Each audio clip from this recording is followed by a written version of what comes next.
All right, welcome back. We're now here into chapter 2. We're going to talk about experiments in this section, and we'll get going here with learning targets, of course. We want to explain the concept of confounding, how it limits the ability to make cause and effect conclusions. We want to distinguish between observational studies and experiment studies, and identify the explanatory and response variables in each type of study. We want to identify the experimental units and treatments in an experiment, and to talk about the placebo effect and the purpose of blinding in an experiment. Now, some other things that we have here too is how to randomly assign treatments in an experiment using slips of paper, technology, or random digits. We want to explain the purpose of comparison, random assignments, control, and replication in an experiment. Describe a completely randomized design for an experiment, and describe a randomized block design and match pairs design for experiment, and explain the purpose of blocking in an experiment. Lots of things to talk about here. So first thing we want to talk about is a sample survey. One type of thing is called an observational study. And an observational study is we examine existing data. So we already look at stuff, and if it already exists for a sample image, we call it retrospective. And then observational studies that track individuals, we're just kind of observing them. We're looking at the future, are called prospective. So understand the difference between retrospective, things that already happened, prospective, things that are going to happen. All right, so let's take a look at this. Is taking a vitamin D supplement good for you? Hundreds of observational studies have looked at the relationship between vitamin D concentration in a person's blood and various health outcomes. Now, an observational study observes individuals and measures variables of interest, but does not attempt to influence the responses. And a response variable measures the outcome of a study, a response variable. And an explanatory variable may help explain or predict changes in a response variable. Now, unfortunately, it's very difficult to show that taking vitamin D causes a lower risk of diabetes just using an observational study. All right, so again, as we kind of take a look here. Vitamin D concentration, some other things that we'd have here, quality of diet, amount of exercise, amount of vitamins taken. You can kind of see in group 1 and group 2, one has a better diet, one has a worse, one has more exercise, one has less, one is more likely to take other vitamins, less likely. And so you could probably guess just by looking at the habits in group 1 that they're going to have less likely to have diabetes, whereas group 2 would be more likely. So confounding occurs when two variables are associated in such a way that their effects on a response variable cannot be distinguished from each other. Okay, so it's kind of hard to tell if is it the better diet, is it taking vitamins? You don't know. So to determine if taking vitamin D actually causes a reduction in diabetes, researchers in Norway performed an experiment. Okay, so observation, it's kind of tough to tell. The researchers randomly assigned 500 people with pre-diabetes to either take a high dose of vitamin D or to take a placebo. Now, a placebo is a pill. It's going to look just like the vitamin D, but it actually has nothing. It's like sometimes referred to as a sugar pill. After 5 years, about 40% of the people in each group were diagnosed with diabetes. All right, so in which case, then you can say, taking the vitamin D didn't really have an effect, if it was the same thing for each group. So an experiment deliberately imposes some treatment on individuals to measure the responses, and a placebo is a treatment that has no active ingredient, but otherwise it's just like it. So, and you don't tell people which one you're getting typically. So then that way you can see if giving the vitamin D actually works. All right. Now, an experiment is a statistical study in which we actually do something to either people, animals, or objects. And the experimental units are subjects to observe a response. Now, a specific condition applied to the individuals in an experiment is called a treatment. If an experiment has several explanatory variables, a treatment is a combination of specific values of these variables. Now, an experimental unit is the object to which the treatment is randomly assigned, and when we're doing it to humans, we call them subjects if it's humans. Otherwise, it's experimental units is what we refer to them. All right. So now, malaria causes hundreds of thousands of deaths each year, with many of the victims being children. Will regular screening children for the malaria parasite and treating those who test positive reduce the proportion of children who develop the disease? Now, researchers worked with children in 101 schools in Kenya, randomly assigning half of the schools to receive regular screenings and follow-up treatments, and the remaining schools to receive no regular screening. So children at all 101 schools were tested for malaria at the end of the study. Now, let's identify what the treatments and the experimental units in this experiment. Okay, so now the experimental units, it's the 101 schools in Kenya. The treatments are regular screenings and follow-up treatments, and the other part is no regular screening. Those are the two things. So it's like giving a placebo, really not doing anything on those. All right. Now, again, researchers from Rutgers University put the 5-second rule to test. They used 4 different types of food: watermelon bread, bread with butter, and gummy candy. The gummy bears, I suppose. They dropped the food onto 4 different surfaces: stainless steel, ceramic tile, wood, and carpet. They waited 4 different lengths of time: less than a second, 5 seconds, 30 seconds, and 300 seconds.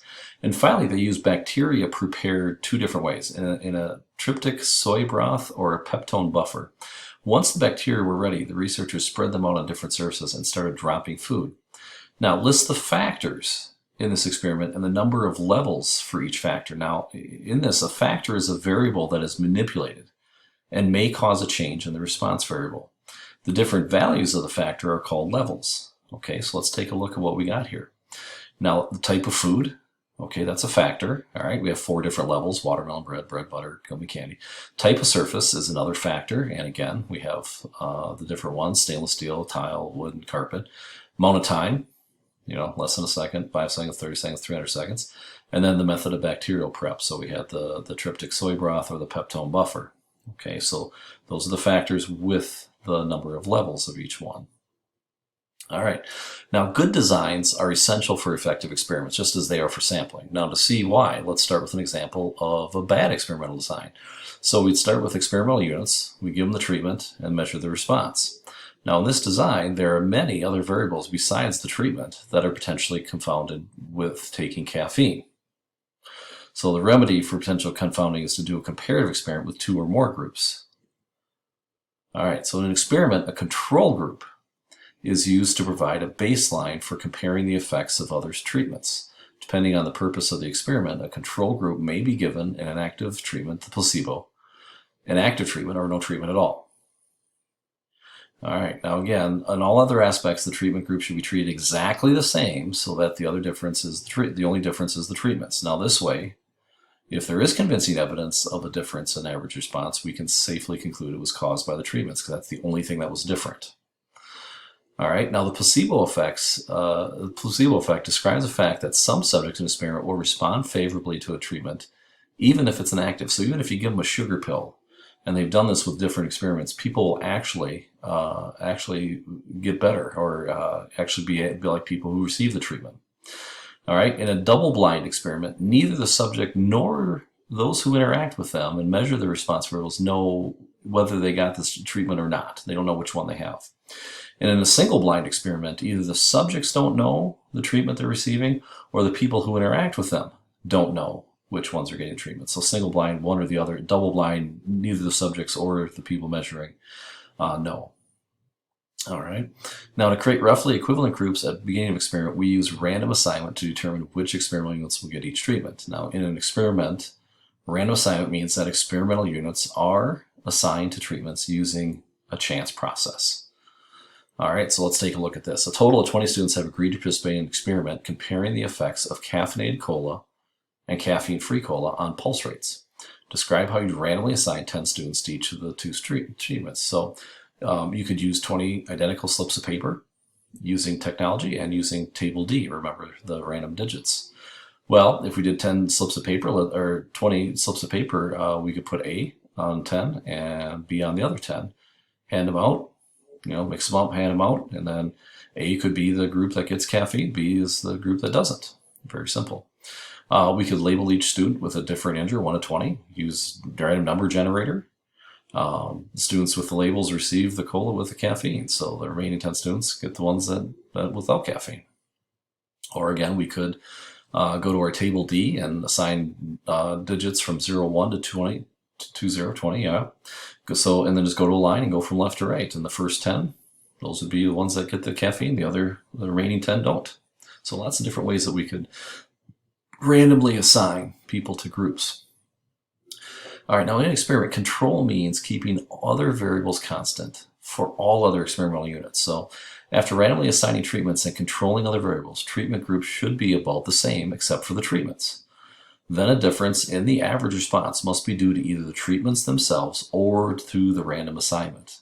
Now again, we can't say that any difference in average response between treatments must be caused by the treatments, because there would be likely be some difference just because the random assignment is unlikely to produce two groups that are exactly equivalent. So again, there's a chance that it just might be because that's where they were assigned.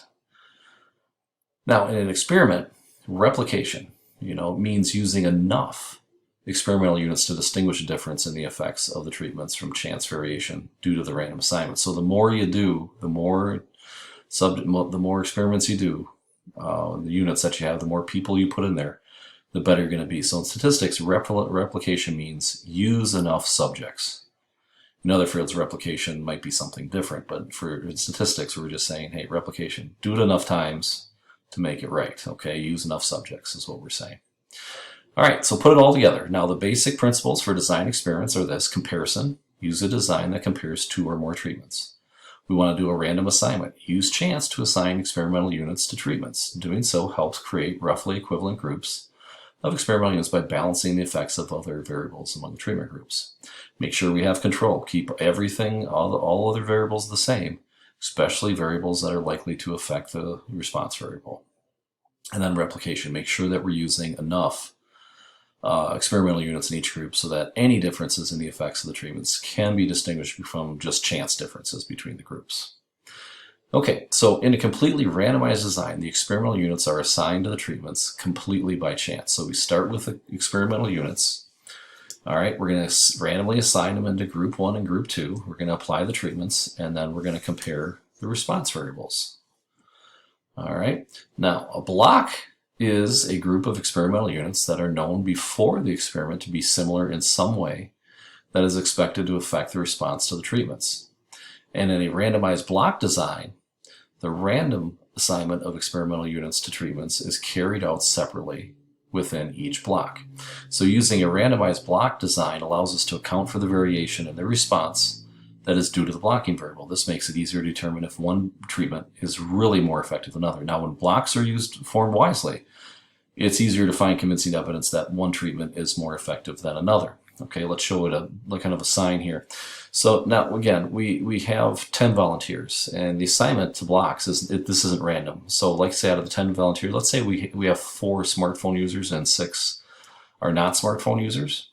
So now within this block, we're going to randomly assign them keyboard A and keyboard B. We're going to split them up 2 and 2.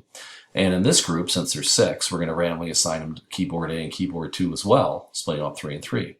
We're going to compare the typing speeds of both, and then we're going to combine the adjusted results and then compare within that. So keeping people in their blocks and then randomizing the treatment that we have is kind of a good way to do that for a randomized block design.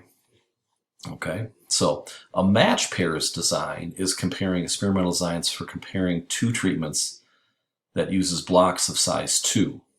In some match pairs design, 2 very similar experimental units are paired, and the 2 treatments are randomly assigned within each pair. Now in others, each experimental unit receives both treatments in a random order. All right, the idea is to create blocks by matching pairs of similar experimental units. Just as with other forms of blocking, matching helps account for the variation due to the variables used to form the pair.